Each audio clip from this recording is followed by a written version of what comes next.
Vejam só. Anteontem, o Brasil recebeu inúmeras notícias sobre o Rio de Janeiro. É assim, nem a Rede Globo conseguiu abafar, então quando nem a Globo abafa é porque a situação tá fora de controle. Você sabe mais ou menos, né? A Globo virou um padrão. Quando a Globo abafa, é porque o problema não cresceu o suficiente. Quando a Globo comenta, é porque nem eles mesmos conseguem mais abafar algum tipo de coisa, assunto, etc, tudo mais. Mas enfim, Rio vive um dos maiores ataques criminosos da sua história, com 7 bairros sitiados, 37 ônibus foram incendiados. Imagine só, mais de 1 milhão de pessoas vivem nas áreas da Zona Oeste da capital que foram alvos da ofensiva. Depois notaram outra não também, só para reforçar. Onda de ataques atinge ao menos 7 bairros e afeta mais de 1 milhão de cariocas. Imagine o pobre, o trabalhador, quer sair de casa, quer ir trabalhar, fazer alguma coisa. O engarrafamento eles estavam pontuando, estava mais de 66% acima dos níveis normais. E o que vai ser feito para resolver isso daí? O Brasil foi tomado? É isso? Não tem mais jeito? A única certeza que o Brasil vem podendo constatar é que o governo Lula não possui um programa sério, estruturado, do que diz respeito à melhoria da segurança pública. Se tem, ninguém sabe, ninguém nunca ouviu falar. Mas tá ali, ao menos 6 bairros foram diretamente atingidos pela onda de crimes. Neles moram mais de 1 milhão de cariocas. Aí, diante do ocorrido, ele participou daquela live flopada dele, né, com o Marcos Uchoa, para falar o seguinte: Lula valia criar Ministério para a Segurança Pública em meio à crise na Bahia e no Rio. Esse é o plano do Lula. Não, vamos dividir aqui o ministério, mais um cabide de emprego, vai ser 40, né, já tem 39, vai virar 40 ministérios, bateu o recorde da Dilma. Quem tem 40 tem 50, né, falou com 50 ministérios. E é assim que vai resolver?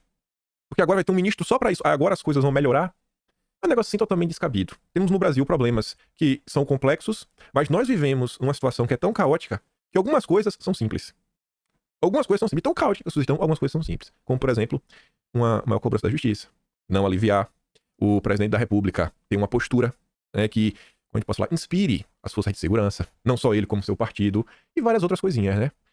Da liberdade pra polícia. Valorizar a polícia. Defender a polícia. Coisas, assim, básicas. Mas não adianta explicar, né? Não que o PT não saiba disso. Eles deixam de fazer porque eles acham que isso não condiz, né? E não vai trazer nenhum tipo de fruto o que eles esperam. Mas enfim, Lula afirmou que está pensando quais condições para criar um novo ministério e como ele poderia interagir com a segurança nos estados.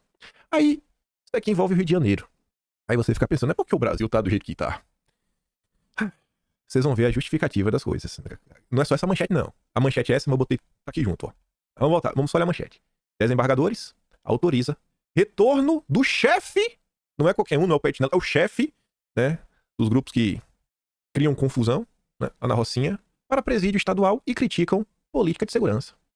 Por unanimidade, desembargadores acolheram o pedido da defesa de Rogério 157, que está há 5 anos em uma penitenciária federal. Isso é muito duro, ele não merece isso, rapaz, isso é desumano. Manda pra penitenciária estadual, né, que é mais perto, tem um calor humano, ele fica um pouquinho mais confortável.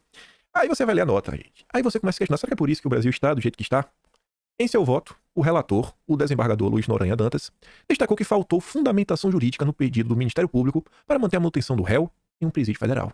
Na decisão, o ministro desembargador Noronha Dantas, né, ressalta que o uso de medidas de exceção, que se tornam definitivas, em nome da pretensa preservação de uma segurança coletiva, vai contra as garantias individuais constitucionais. Agora é momento de falar de garantia individual, né? O coletivo agora não interfere mais. Você vê que no período da pandemia, as garantias individuais ficavam em segundo plano. Tem que pensar no coletivo. Mas agora, que é o chefão, um dos chefões lá, né, Rogério 157 da Rocinha, aí nós podemos falar de garantias individuais. Abre aspas. Para um trecho da decisão. É triste e desalentadora a memória a repetida utilização de medidas de exceção que se tornam definitivas, manejadas em nome da pretensa preservação de uma segurança coletiva, mas que cobra como preço para sua utilização a sistemática supressão de garantias individuais constitucionalmente tuteladas. Foi assim que surgiram em tempos mais longínquos as ditaduras istas, né? O Mussolini e o cara do bigode. Olha só. Se você manter uma pessoa num presídio federal, você vai criar algum ismo no Brasil. E num passado não muito distante, o golpe militar de 64. Que implementou e manteve por mais 10 anos o fatídico AI-5. Fiz um trecho do relatório. Imagine, viu? Ó, se você não deixar o cara de presídio estadual, ó, o passado já nos mostrou, viu? Vai surgir um novo bigode. Meu Deus. Ai, será que esse desembargador, ele volta mais à direita ou mais à esquerda? Eu não sei, mas tá triste de ver algumas coisas. Aí avançando. Ministro da Justiça e Segurança Pública. Ele alegou uma ameaça à sua integridade para não ir à comissão da Câmara. Nem o vingador brasileiro teve coragem de ir na Câmara dos Deputados. Se nem a Câmara dos Deputados é um local seguro para um ministro de Estado que também é um vingador da Marvel, né? É o Hulk, ou é o Homem de Ferro, não sei, mas é um vingador da Marvel. Se a Câmara dos Deputados não é um local seguro para o ministro de Estado, também é um vingador, acabou o país. Acabou o país. Tem condição isso? Não tem condição nenhuma. Nenhuma. Em ofício encaminhado ao Arthur Lira, Dino afirma que falas de membros da comissão diante de sua ausência anterior se configuram em grave ameaça à sua integridade física, caso ele comparecesse. Ah, meu Deus. Ah, eles falaram de mim, foi fazer isso, fazer aquilo, eu não vou, estou com medo. o nosso vingador brasileiro, que não tem medo do Thanos, tem medo do Sargento Farru. Gente, é demais. É demais. Mas, se a Globo News chamar o Flávio Dino, ele vai louco pra dar entrevista pra Globo News. Aí vai louco, todo sorridente, serelepe. Maria, não perde uma oportunidade. Vamos avançar. Você não postou esse vídeo aqui, sua rede social, anteontem. E aí, deveras interessante. Ele fala assim, ó, vem aí a expropriação de terras. A de adjudicação, quando o bem é transferido para o credor ou outros legitimados. Quem colocou lá na presidência ainda diz que salvou a democracia no Brasil. Vamos ver o que o Paulo Teixeira está comentando, né? Ministro de Desenvolvimento Agrário. Nós também abrimos um programa de adjudicação de terras públicas. E por isso que eu queria, Assessor, ver se o Banco do Brasil dá as terras de mal pagadores para a gente assentar mais gente na reforma agrária, como aconteceu aqui. Nós precisamos fazer isso. E quero dizer que a primeira ação que nós vamos fazer vai ser aqui no Paraná, de adjudicação dessas terras, usá-las aqui no Paraná. Bom, eu acho que ninguém defende calote. Calote é complicado, mas quando um ministro petista fala aí, né, pro Banco do Brasil, que o Lula também escolheu as pessoas para, né, ocupar os cargos de indicação a dedo, né, dá uma olhada aí, os maus pagadores, pra gente, né, colocar uns assentados, isso é um pouco preocupante. Muito preocupante, mas quem elegeu o Lula, né, meio que não vai me dizer que isso aqui seria uma surpresa. Mas vamos continuar. Ainda falando no PT, indicações. Esse tema aqui circulou bastante ontem também ainda se falou disso. Conselheira de Itaipu e tesoureira do PT disse: o Estado de Israel não merece existir, basicamente. E falou mais coisas. Secretária Nacional de Planejamento e Finanças do PT e nomeada para o Conselho de Itaipu em junho pelo Lula, Gleide Andrade, escreveu na rede social que não merece ser um Estado. A petista disse que Israel é uma vergonha para a humanidade. Ela falou mais absurdos. O fato de estar no Conselho de Itaipu são mais de 30 mil reais. Então vai ser 32 ou 37 mil por mês. Não é pra trabalhar de segunda a sexta não, viu? Tem cargo nesses conselhos que sequer são reuniões mensais. Não sei se é esse. Tem conselho que é reunião bimestral. Não sei se é esse. É. O Lula não deixa os seus amigos pra trás. Pô, gente, é a secretária nacional de Planejamento e Finanças do PT. Não é um militantezinho petinelo, né? Então tem que tratar bem. Tem que tratar bem. Esse é o governo do amor, da democracia. Segunda-feira, o Paulo Pimenta foi no Roda Viva. No Roda Viva segue a mil, a Vera Magalhães não descansa. E ele comparou o Grupo H ao Mandela, ao falar do futuro, né? Ele falou que o Mandela, no passado, também foi acusado de muitos absurdos. E eu acho que o Mandela não é um santo não, viu? Então talvez faça até sentido o que ele tá falando. Mas ele falou que o Mandela depois provou, né? Sua narrativa estava correta. Enfim. Aí, ele ia poder ficar de fora, né? Não é só...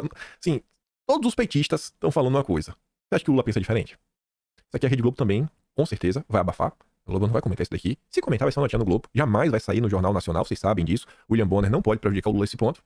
O Lula disse que, não é porque o Grupo H, né, fez o que fez, que você pode retaliar tirando a vida de milhões de inocentes. Assim, né, se o Lula falasse centenas de milhares, já seria um absurdo. Milhares, eu também acho que também ia ser assim, pô, bem complicado. Mas milhões? É sério mesmo que a gente vai entrar num quantitativo de milhões de vidas? Tá demais, né? Mas o Lula pode falar o que quiser. E a gente sabe que por trás disso, né, tem um posicionamento político claro. O Lula tem um lado, mas ele não vai falar, mas tá todo mundo vendo. E a Rede Globo abafando. Em primeira live após cirurgia, o presidente se disse indignado com o que classificou como burrice do ser humano. Aí, da turma do Lula também, logo no Noblar, Ricardo Noblar, o Leandro Ruschel colocou essa colagem aqui, eu achei muito interessante, porque acima, o Noblar tá falando de Israel. No quadro abaixo, o Noblar tá falando do Grupo H. Na hora de falar do Grupo H, o Noblar fala, ó, o Grupo H afirma isso, aquilo, outro, de acordo com a alegação da organização. Ó, tá vendo lá, né? De acordo com a alegação. Dá um atestado, que coisa, né? O grupo afirma. Só que quando é falar de Israel, sem provas. Sem provas, né? E se o Grupo H quer fazer isso, né? Com um é sem provas, com o outro é afirma, de acordo com a alegação da organização. Né? Um é basicamente a palavra divina, não mente, tudo é verdade, tudo que eles falam é verdade. O outro é sem provas. Fazer com isso daqui aumente, ó. Só pegar aqui o gancho da Rede Globo, né? O Globo admite ter perdido 24% de audiência nos últimos 6 anos. Aí você até pensa, né? Nossa, bom demais. Só que, gente, mesmo perdendo 24%, sabe quantas pessoas a Globo continua falando? 76 milhões por dia. E eles falam que esse número a Globo alcança a TV aberta, com Globoplay, canais pagos e site da emissora. É muita gente. É muita gente. 70 é muita gente. Tem que cair mais uns 80%. Não é pouco. Tem que cair uns 97%. A Globo tem uma audiência de mais de 5 mil pessoas. Assim, tem que ver qual o tamanho do Leblon, da Faria Lima e falar, pronto, aqui, ó. Aí sim a Globo vai estar de acordo com a audiência dela. Vamos falar um pouco do Haddad. Só que antes de falar sobre o Haddad e o governo, quero trazer 2 notícias que eu acho que demonstram como é que as coisas vêm sendo feitas. Então, quando você vê outras notícias, talvez a coisa fique um pouco mais clara. E eu quero falar com isso. A Folha de São Paulo aqui nos diz que o governo Lula, ignora empresas e trabalhadores de aplicativo em proposta para regular setor. Fala que teve um grupo de trabalho, foi criado, 45 pessoas, que seriam 15 do governo, 15 das empresas, 15 dos trabalhadores. E o governo ignorou. Tá nem aí. Foi só pra inglês ver. E no final do dia, quem que vai apresentar o projeto de lei é o Lula. Ele faz do jeito dele. Ele, o Luiz Marinho, tô nem aí pro povo, tô nem pro trabalhador, tô nem pras empresas. Depois não sai porque a economia tá patinando. Mas enfim, tá ali, ó. O grupo de trabalho criado pelo Ministério do Trabalho e Emprego para regulamentar os serviços por aplicativos não discutiu a proposta de lei que a pasta pretende enviar ao Congresso Nacional. A queixa feita por empresas do setor foi confirmada à Folha por participantes do grupo.